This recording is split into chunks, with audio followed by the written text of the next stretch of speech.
Downtown Fargo, where culture, creativity, and community collide. You've heard the headlines. Now hear what's really happening. Bringing the best of Broadway direct to you. The stories, the people, and the places that make downtown the heartbeat of our city. This is Rocky's Downtown Hour with Rocky Schneider. Happy Friday, everybody. This is Rocky Schneider with Rocky's Downtown Hour, bringing you the stories, the sounds, and the spirit of downtown Fargo. So today we got a bunch of different, kind of wildly different topics, but I'm excited to talk about it because they all make sense in the sphere of talking about things happening downtown. We're going to talk about biking today. It's National Bike to Work Day. It's a little bit rainy out here, but it is National Bike to Work Day, and I know I have some good friends that bike to work every day and get a good workout for doing that. We're also talking about lefse. So Saturday is Syttende Mai, which I probably pronounced that wrong, but Syttende Mai is the national, I think, Constitution Day in Norway, and so it's a big celebration. Literally means the 17th of May. So we're going to talk about lefse and a lefse making class coming up. Then we're also going to talk about a community cleanup that happened this week. United Way had a huge day of action Wednesday this week, and so that was a thing we took part of in downtown, but they had a number of areas around town, just a cool thing, and just giving back to the community. But yeah, so this is a great show we have. So United Way had their day of action on Wednesday this week, and the Downtown Community Partnership was one of the partners. We partnered with their effort on United to End Homelessness, and we had over 30 volunteers at our office on Wednesday, about 35 volunteers, I think, go around and pick up trash and a bunch of garbage bags, walk around all around downtown. And, we hit the main areas pretty good on the daily, but getting into those some more private areas, hitting all coves, and we filled about 20 garbage bags full of stuff. But the best part about this was United Way does this every year, this day of action. We were just one of the locations. They had over 500 volunteers come out and doing different sort of projects and different aspects of town. It wasn't all just community cleanup like we had downtown. But what I love about in downtown especially is we're such a fishbowl. I can't walk from, I can't go to lunch without somebody texting or calling me or running into somebody and having a good conversation. But when you're out there working, like picking up trash, it makes everybody think twice about their own actions. I think they see people picking up and they want to be better too. And I think we all know this. If we go somewhere, if we go in a friend's house and it's kind of messy, we don't care as much about picking up our own, cup, bringing it to the kitchen or throwing away trash. But if you go to a friend's house and it's spotless, you're making sure you're wiping down your rings on your glasses or on your cups, or you're picking up your garbage. And it's the same in our community too. So the more we can create that ripple effect and be a good citizens and model that for everybody else, I think it's just kind of that ripple effect extends both ways. So I know when we were out there picking up trash, a lot of people were saying thank you. And I guarantee you when they went out next and they saw a piece of trash, they probably picked it up or they thought better about, creating their own litter. So it was just great. Want to appreciate and say thanks to, Taylor and Allie over at United Way for partnering with us on that. It was a fun day of action in downtown Fargo. And we really hope to kind of resonate that through the rest of the year and especially the rest of the summer. Because we have a great summer coming up. We have a couple things going on. While it's rainy right now, I try to remind myself that if we love flowers, we love green, you got to suffer through the rain days too. But I know next week, coming up on Thursday, we have a free movie at Broadway Square outside. So if you're interested in coming down at 5 p.m., Fargo Park District is putting on Inside Out at Broadway Square at 5 o'clock next Thursday. It should be nice again by Thursday. I know it's going to rain here for a couple days, but I think high 60s or low 70s next Thursday. So it should be a nice night to come out with your kids, watch Inside Out, grab a bite to eat, some ice cream. Really the start of summer. And I know after that, then it's going to heat up and we're going to get the splash pad going by the end of the month at Broadway Square. And we start our summer music series on June 4th with a free community concert with Mason Jennings. So we look forward to having a whole lot of activities at Broadway Square. I think last summer we had 46 different days of events there. So we encourage you to take a look at our calendar and book your season. I know a lot of people go to the lakes on the weekends, so we're trying to do a lot of during the week activities for you and your family and your kids to keep things going. Fargo Theater has a great summer series, Tuesday Kids Flicks, where they have, I think it's $3 tickets, and they have a whole run of kind of classic and new classics for different kids movies that are going to be on there. So if you're looking for a fun thing to do with your kids during the day on Tuesdays, check out the Fargo Theater. But this is Rocky's Downtown Hour, and we're excited because our guests are great. We're trying to mix up our guests every week talk about somebody doing something cool downtown. And this week we're going to have Tom Smith on the air with us. Tom Smith has been in business downtown since 1987. And that's incredible when you think about, the revitalization of downtown's about 20 years old. He's been downtown almost 40 years now. And so to talk about have a bike store, kind of a community, necessity to have a bike store, to see how downtown's changed, to see how his business has changed. But we have him here today on National Bike to Work Day. And so it's kind of fun. I'm not sure if he biked all the way out here from downtown or not, but we get to ask him that coming up next. And then after that, we have some folks from Unglued over at Brewhalla. They have the Craftatorium, which puts on just a bunch of craft classes. And coming up on Saturday, they have a lefse making class. I think lefse is one of those things that we've all had, we all enjoy. But I know if you're trying to make it, it's a production. You're not going to make a couple sheets of lefse. You're going to go all in. And so this is a good opportunity to get out there, maybe connect with your heritage if you're part Norwegian, or just come home with some good lefse, or it's just fun with your friends or family. And so I encourage everybody to listen. Coming up next, we have McKaila and Lindsey talking about all the events coming up at Unglued and lefse making. And we'll probably get into Constitution Day a little bit and see if they know anything. Maybe we'll find some trivia on Constitution Day that we can ask.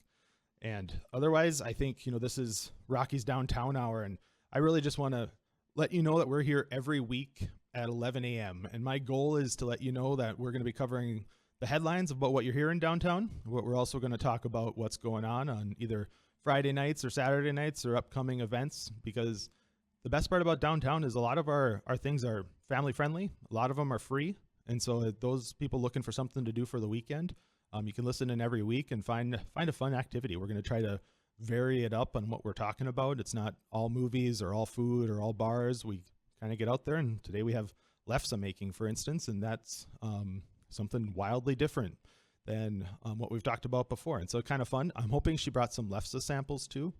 And I have a question coming up, but if anybody does want to call in on any of these viewers too, you can call in. It's 293 9000 is the studio line. And so feel free to call in, ask questions. My favorite question with lefse is I had an old coworker, an old boss who used to use lefse and wrap sausage in it. And that was her breakfast. And I thought it was a strange use. So I can see it. Lefse, I was always a sweet lefse guy. I like my cinnamon sugar. But I know some people use them for savory stuff. And so I'm going to see if there's any other recipes out there. What else do you do with lefse? Do you just wrap it with some butter? And so if you have any creative uses of lefse, I'd love to hear about it.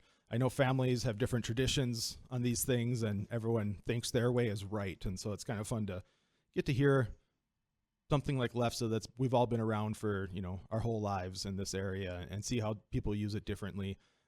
I think my pet peeve is when I have lefse and it's too dry. And I think that's probably just because I grew up with putting butter on everything.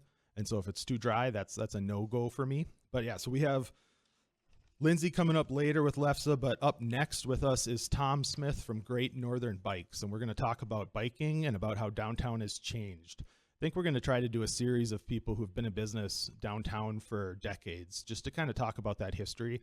There's so much history in downtown, and coming up next, we'll have Tom Smith to talk about biking and Great Northern Bikes. Stay tuned. Welcome back to Rocky's Downtown Hour. Joined now with Tom Smith with Great Northern Bikes. Tom, thanks for coming out today. Thanks for having me, Rocky. So Tom has been in business since 1987, and would be a great guest anytime. But today is National Bike to Work Day. So I'm going to ask the obvious question. Tom, did you bike to work today?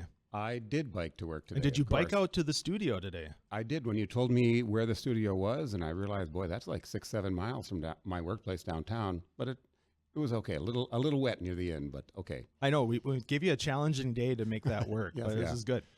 So, biking's all weather. Sure, why not?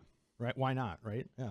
Okay, so where is Great Northern Bikes at, for people who don't know? Great Northern Bicycle Company is right downtown. We're in the old Great Northern Depot. 425 Broadway is the address, but we're right under the big clock tower in the north end of downtown. Yeah, it's definitely one of the coolest buildings in town. Thank you. So how'd you decide on moving into this historic building? Because you used to be over on 8th Street and Yeah, First that's right. Avenue. As you mentioned, 1987 was when we got started in Fargo.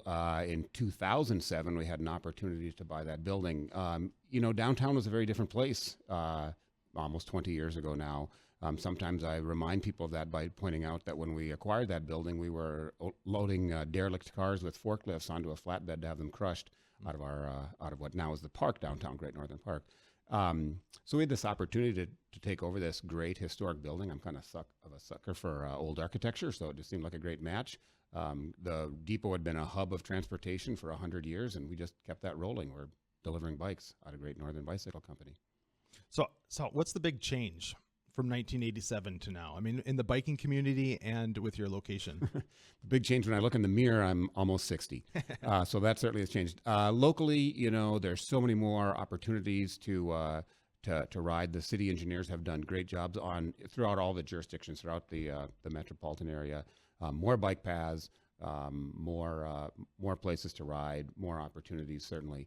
Fargo's always been a very friendly community for cycling. We'll talk to folks from other parts of the country where traffic challenges can be great. And here it just doesn't seem that hard. Our traffic volume isn't that high. The motorists are pretty friendly. And with the developing infrastructure, we continue to have better and better opportunities to commute by bike. Yeah, I think people, underestimate the value of like our grid system. You can always find an off-road, you don't need a bike path to find a pretty good road to ride down through anywhere in town. It's a little challenging to get up probably to the studio right off the interstate, but most places in town are pretty bikeable. My ride out here from downtown was a mix of very quiet roads, a few little tunnels where it wasn't raining, bike paths, the green bridge over the interstate between 25th and University. So yeah, we're on those roads less traveled, but there is a great network and a great way to get around the community. So how have you seen sort of your customer change? Was it all sort of middle-aged people back in the day, and now it's all ages, or different types of bikes, different uses? Is it recreation? Is it commuter? Well, certainly the colleges have always played a big role. We've got a lot of students in the community, and bikes are oftentimes a big part of their lives. Yeah, I think that we've continued to develop cycling opportunities for families, for enthusiasts certainly, and more commuters all the time. So what do you think drives people to biking? Like what makes somebody become a biker? That's a great question. We always say that bikes lie at the intersection of all these roads, and for some it's seeking better health. For some we want to save the planet. I got a great parking spot today, right? So it's convenience from that standpoint. It's competition. There's all sorts of things that are going to draw people to the bike, and everyone can find their own love and take that path to the intersection of the bicycle. Yeah, they say it's like riding a bike, right? We all learned at some point, and you never forget. So you can pick it up at any age. I know I got really into biking about 10 years ago because I was just tired of trying to run for a workout and it was hurting on my body. And I'm like, I'm going to switch to biking. And I just sort of fell in love, and avid biker now, and I love all types. And it's good on tourism. I love going places on a bike because you can see a lot more than you can just walking around a city. And I know I listened to one of your presentations at Creative Mornings a few months ago talking about your bike tours, and I just think it's a great way for tourism to get out there. And maybe you could just talk about that. Like, why is biking on a trip? It seems like going on a trip and working out is a strange thing for some people, but it's a great way to see a lot of stuff. Yeah, I would do that long before I'd lie on a beach and drink margaritas all day. I love a good margarita, but I don't need them all day long.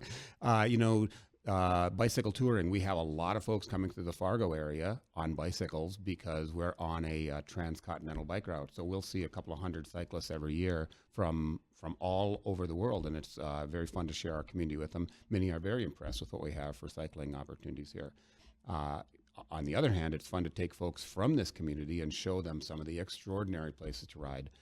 We've led a number of tours over in Europe, and when we bring a person into Amsterdam or bring anywhere in the Netherlands, and just share with them what it really is like when there's incredible infrastructure and incredible support for getting around by bike. In the Netherlands, over 50% of the folks commute by bike each day.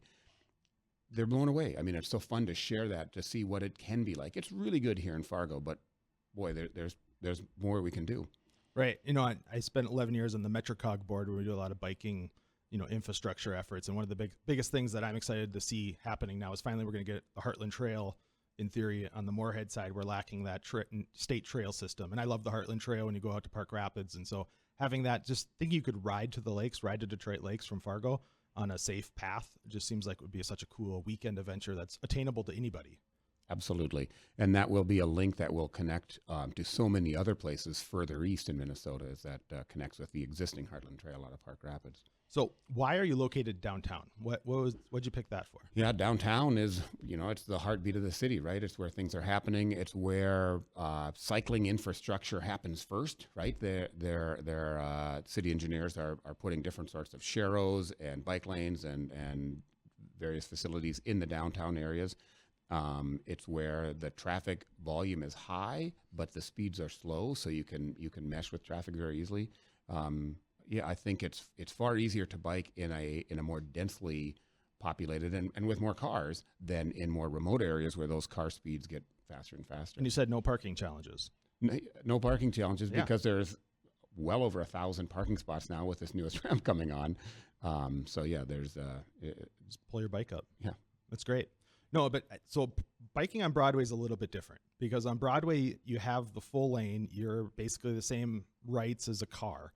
And so I know we get into that sometimes where you're not allowed to bike on the sidewalk on Broadway. And so just reminding downtown listeners out there, don't bike on the sidewalk. And the city's actually going through a process right now to increase their ability to enforce that because we've had some people, almost pedestrian accidents. So if you're downtown on Broadway, go on the street. But it is pretty safe on the street. Yeah, I think average traffic speed on Broadway is like 14 or 17 miles an hour, something like that. That's an attainable speed. You can just get in. Take your lane. You mentioned that on Broadway, cyclists have the same rights as cars. Everywhere, cyclists have the same rights as cars. But it's important with those rights that we behave appropriately, and that's where I support moving the bikes off of the sidewalks, because just like the car going 45 miles an hour is intimidating to a bike going 15 or 20, so too is that bike intimidating to the pedestrian on the street. And with so many people downtown, we've got this situation where we need to get bikes into those safer areas. So yeah, on Broadway, be on Broadway, not on the sidewalks. So one of the things I love you do at Great Northern, I bike primarily by myself after work, as a workout, mental health kind of escape from family, from work, and kind of collect my thoughts. But you guys also do group rides, and biking is also a great social way to connect with people. And maybe just talk about your group rides that you guys do.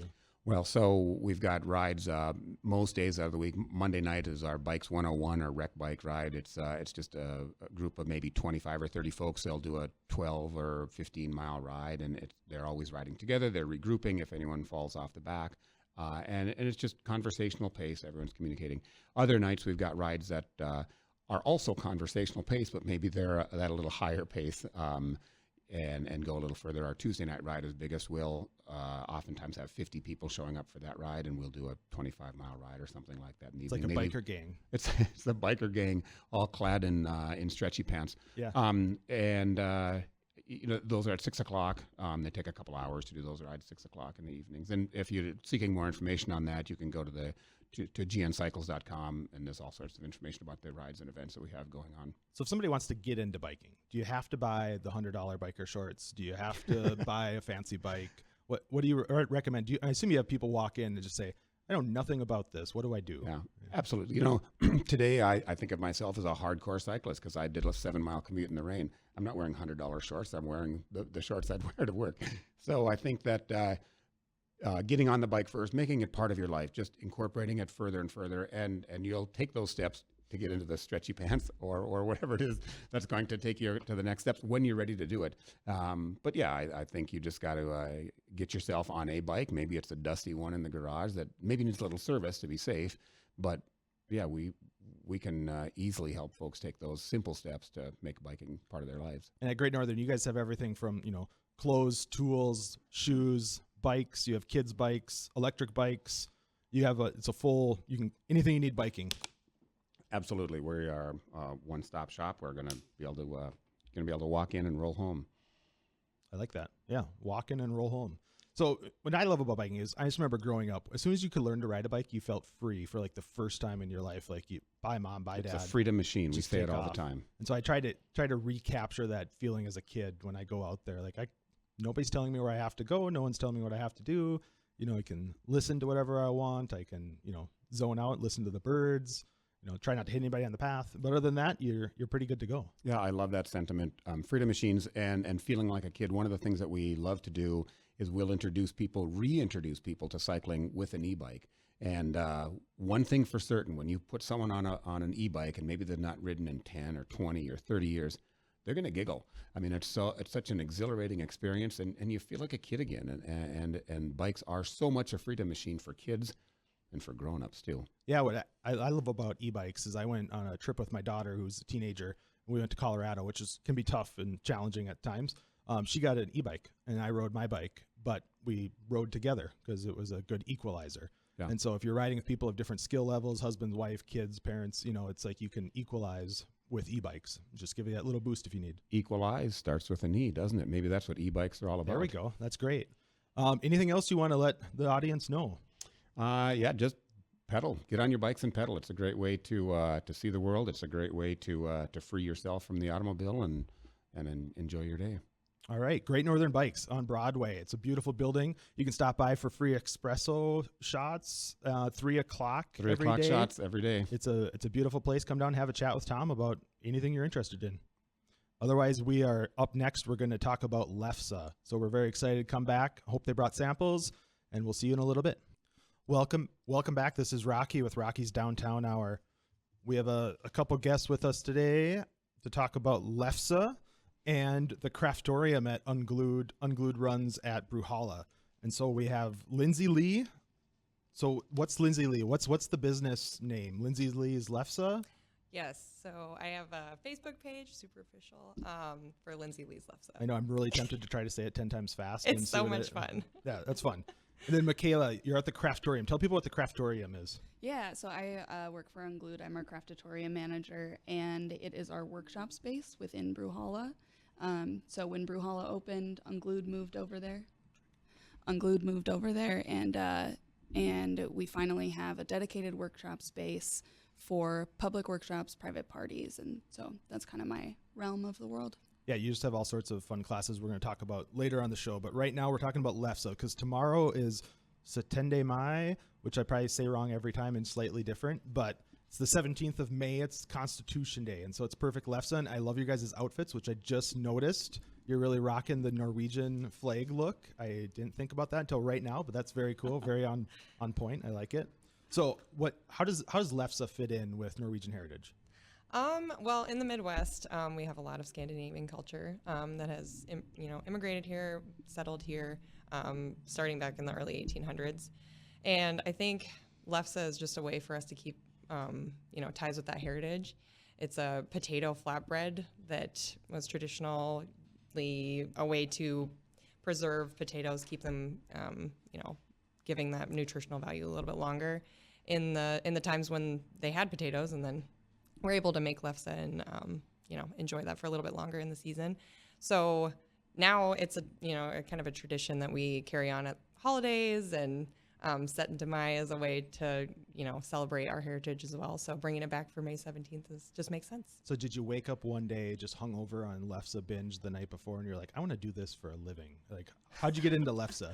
Well, I don't do it for a living. This is definitely just a, out of the warmth of my heart, kind of a way to tie. It's not only my heritage, but my partner's heritage. I'm married to a 100% Norwegian man who is wonderful, and his family is the one that kind of got me into the Norwegian culture, and they have a lot of ties to their culture still. And so Matt's grandmother was actually the one that taught me how to make lefse, and I've been carrying on that tradition. That's really cool. Yeah, I think we all grew up with lefse around the area, and so I'll have great fond family memories of everyone's different types of lefse and everything. So you have a class tomorrow about making lefse. So what tell us about the class? It's tomorrow at 10 a.m. at Brewhalla at the Craftatorium.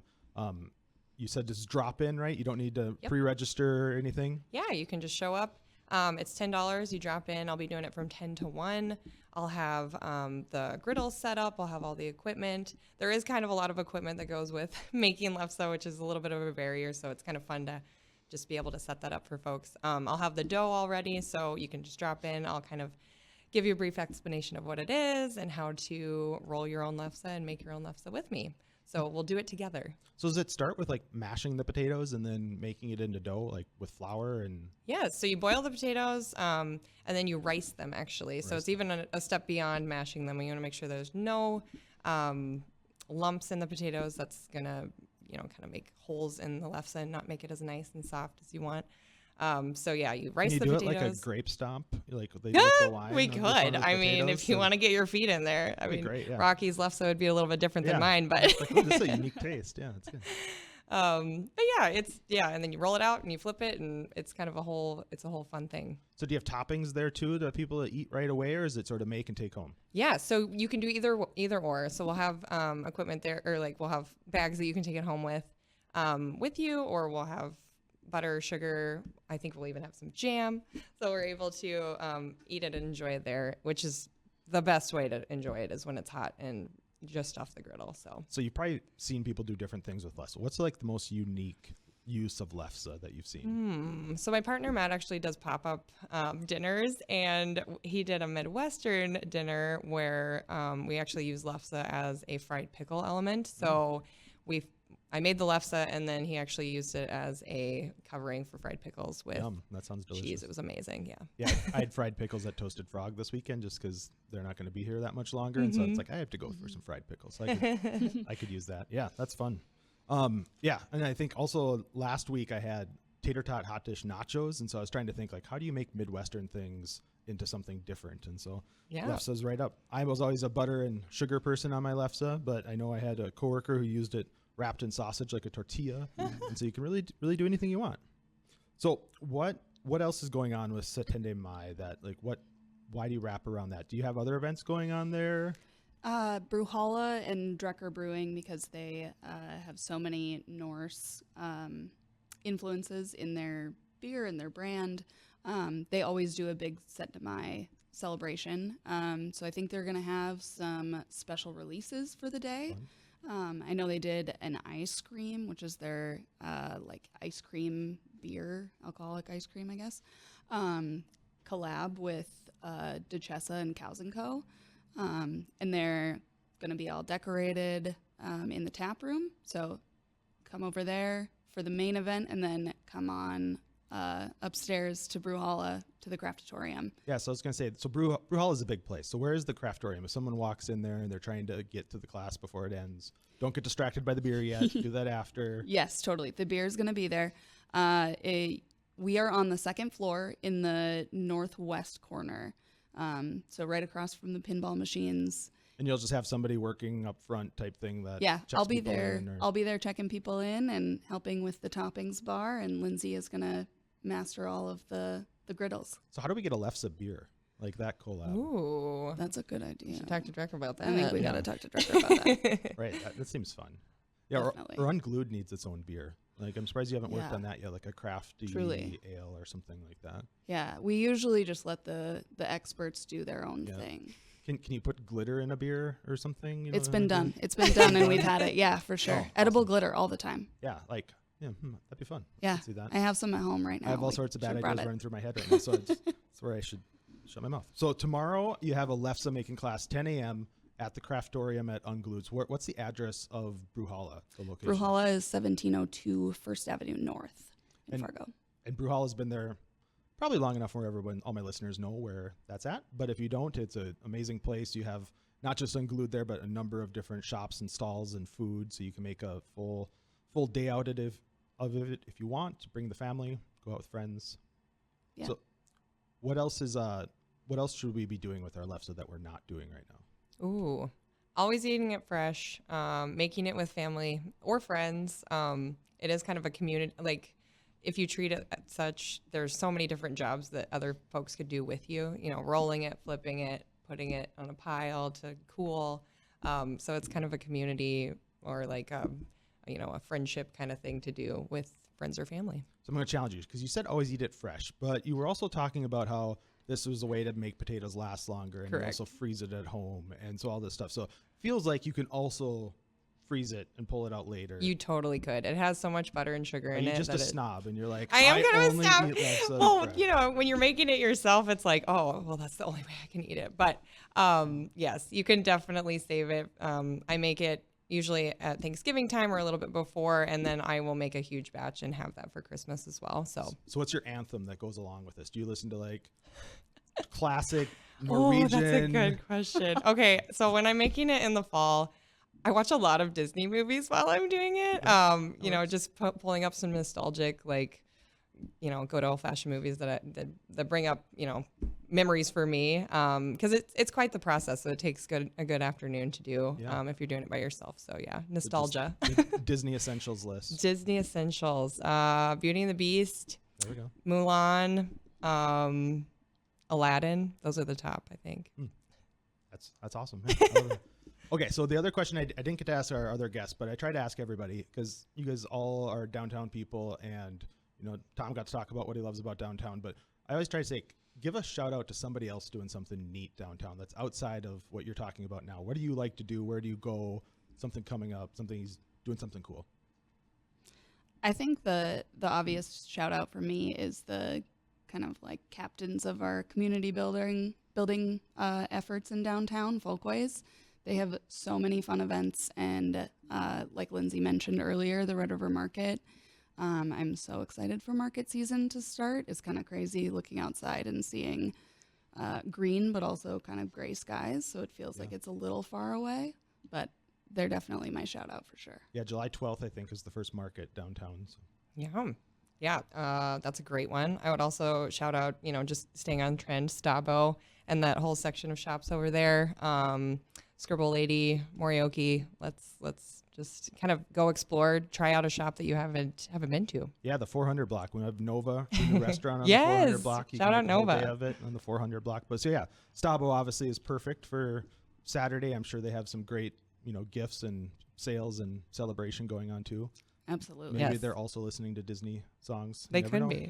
Yeah. They might have a better, more in tune recommendation for just a playlist. Correct. Yeah. They I would think probably they actually have know. CDs and other albums there. And you can actually buy your lefse gear there. So if you get okay. really into it, you could go buy your griddle and all your stuff that you need. Yeah, they're on my errand list for this afternoon to go get some lingonberry jam. Ah, that's amazing. Yeah, Nova has so beignets that are like a French New Orleans thing, but they have beignets there that have lingonberries on them. Oh. And I was also told that lingonberries, you don't need to say lingonberry in Norway. Or in Sweden, you just say lingen because it is a berry. So I learned that too. We just call them lingonberries. Great. I'm going to go get some lingen jam. Some lingen. Oh, I love that. There we go. I love it. Okay, so tell us, before we have to go, 10 a.m. tomorrow, but you don't show up at 10. Anytime between 10 and 1, drop in $10 at Brewhalla at the Craftatorium. Nailed it. Yep, perfect. And 10 to 1, Lindsay, $10. if they want to get a hold of you for either a private class or whatever else you're doing upcoming, how do they get a hold of you? Oh, go to Lindsey Lee's lefse on Facebook. It's not being updated really great right now, but that's probably the perfect way to find me. Otherwise, just come see me at Brewhalla. All right. Well, we'll see you there Saturday at 10 a.m. And look forward. You guys are going to stay on for the next segment. We'll talk more about the Craftatorium and other events coming up. And this is Rocky's Downtown Hour. Welcome back to Rocky's Downtown Hour. We're continuing our conversation with the Craftatorium at Brewhalla.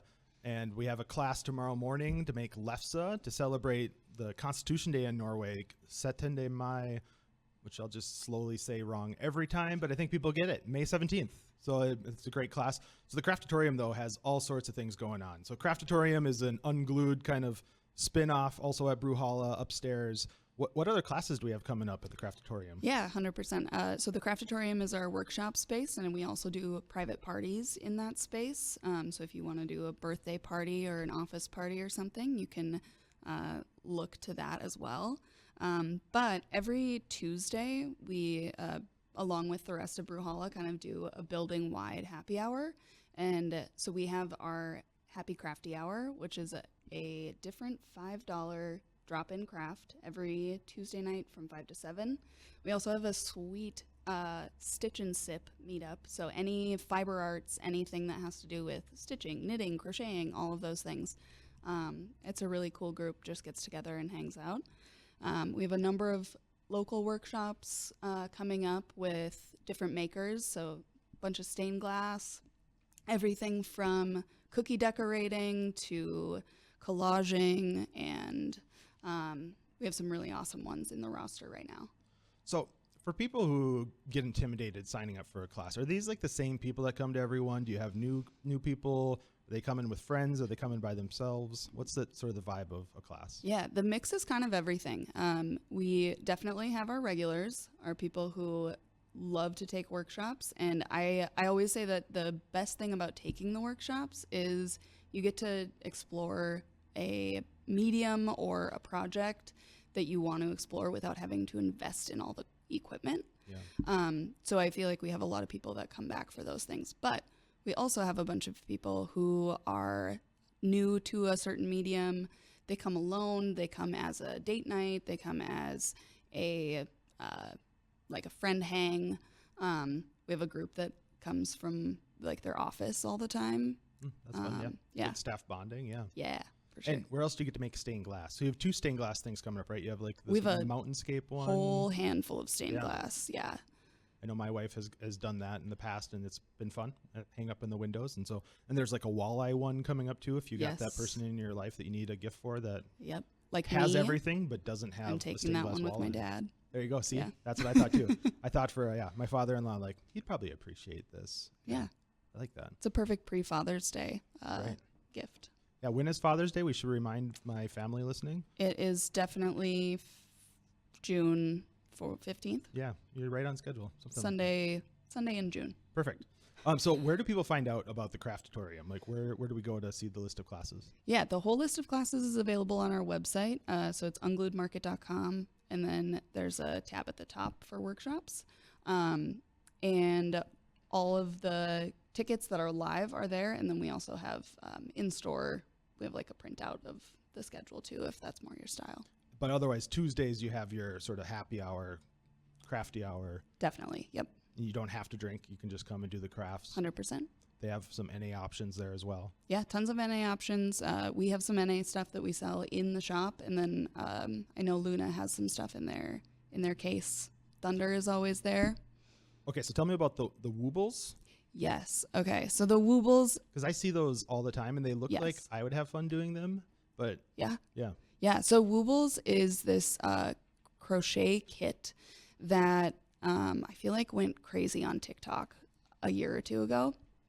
And they actually reached out to us and asked us to pilot, kind of beta test their new party boxes that they're going to come out with. So breaking news, party boxes from the Woobles. And so we have a class on Monday, so May 19th at 6 p.m. that you can come and beta test a Wooble kit with us. So it is the Pierre the Penguin, which I think is adorable. They name all of their little animals. fun, yeah. And we're going to have an experienced instructor there who knows the ropes, and we're going to work through the kits. So if you've never done a Woobles kit before, this is a great opportunity to kind of jump into crochet and get you hooked. I like that. What kind of penguin is it? Blue. Blue. Perfect. I love it. Yeah. Okay, and then also this summer, because Yes, I have 2 kids, and so always looking for something to do in the summer. You have youth summer camps. we do. Yeah. So we've done youth summer camps for a number of years. We used to do them when we were on the 400 block on Broadway. And this year we have 2 new categories. So we have clay camp with Hayden from Live in the Dream Pottery, and he is also doing an animation camp. So kids are going to learn stop motion animation and build their own little set and all of those things in that one. I love Hayden's social media too. If you Yeah. haven't seen all the stuff he's making, it's pretty fun. Living He's the Dream Pottery. Incredible. Yeah, he's so fun and so talented and such an experienced teacher. Yeah, I went and did a social media video with him, and it's way tougher than he makes it look. Like he just Yes. rattles things out, and if you try, they fall apart. Yeah, even talking to like other potters in the area, they're like, no one can throw as fast as Hayden can. Yeah. It's crazy. Okay, so where do we find out about the youth summer camps? Yeah, that is also going to be on our website, ungluedmarket.com. So are these day camps, week camps? Like I Yeah, think so that's they're always a going to tough thing as be parents. like a half-day camp, Monday through Thursday. We have different camps all summer long. So we have our classic camp, which is already sold out. Camp Stitch, which is sewing camp, learning how to use a sewing machine and some hand stitching. Tons of different skills in that one. There are a couple seats left in that for June. And then clay and animation both have seats available for June, July, and August. Nice. That's really fun. But all of these classes are really family friendly. If you want to bring your kids with to make a different class? You don't require them to be 18 or anything like that? You don't have to be 18. There are some classes where, based on the types of materials they'll use, the instructors prefer them to be like middle school and above is probably our most common. There's a few that are a 16 plus. But yeah. So we have the lefse class on tomorrow morning, 10 a.m., and then you have the Woobles beta party package with the Blue Penguin on Monday. Yes, beautifully said. Well, thank you for coming. Otherwise, we'll tune in next Friday at 11 to hear what's going on in the future in downtown Fargo. Heck yeah, Have a thanks, great Rocky. weekend, everybody.